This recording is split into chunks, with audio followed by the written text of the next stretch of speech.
What would it be like to live in the past when everyone else is in the future, spending your childhood living in a false world constantly under the watch of others? This is the life of Jessie Kaiser. Jessie is a 13-year-old living in Clifton, Indiana in the year 1840. Or so she thought. All around her, people are dropping into sickbeds, fighting against diphtheria, an illness that had no cure or vaccine back in the 1800s. Suddenly, Jessie's little sister Katie becomes infected, leaving Jessie's mother to make a tough decision, whether or not to tell Jessie the truth and risk her life in order to save the lives of others.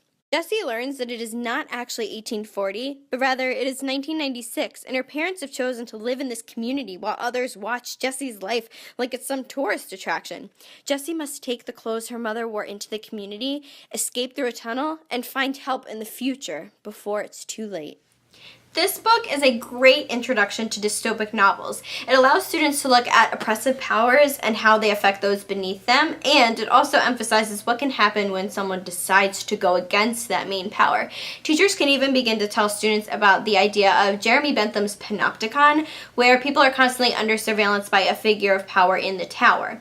Jessie goes through a similar experience when she realizes that there are cameras always watching her. This book also serves as a great connection to the Common Core state standards in reading. Although it allows students to explore the anchor reading standards for key ideas and details, it further allows students to look at craft and structure. For example, CCSS Reading Anchor number 4 asks students to interpret words and phrases as they're used in a text, including determining technical, connotative, and figurative meanings. In Jessie's case, she is almost like a toddler learning things for the first time when she steps from 1840 into 1996. She describes things as almost carriages and gives very abstract definitions to things that we understand, but someone in the 1800s wouldn't recognize.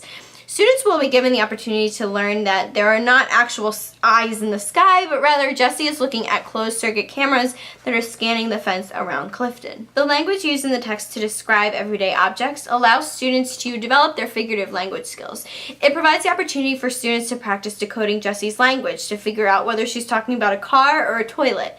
This can also be seen as a demand of the book because it forces readers to use those decoding skills to learn what she's talking about. The text also has some unfamiliar terms regarding the 19th century jobs and diseases.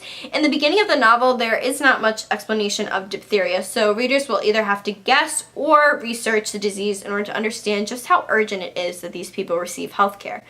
Although there are some demands while reading the book, the supports definitely outweigh them. The novel is very fast-paced and pulls the reader through Jessie's journey for help. Just when you think she has found someone to help her save her sister, it turns out that it is just an enemy working for the founder of Clifton. It will keep readers on their toes as they fly through time with Jessie cheering her on along the way. This novel is also very well known, and Margaret Peterson Haddix has a reputation for writing best-selling literature for younger readers. Honestly, I enjoyed reading it even as a college student. The language is simple enough for readers to understand, but the complexities within the story allow readers to explore Jessie's world. Haddix has definitely written something that is still attracting readers, even though it is closer now to 2016 than 1996.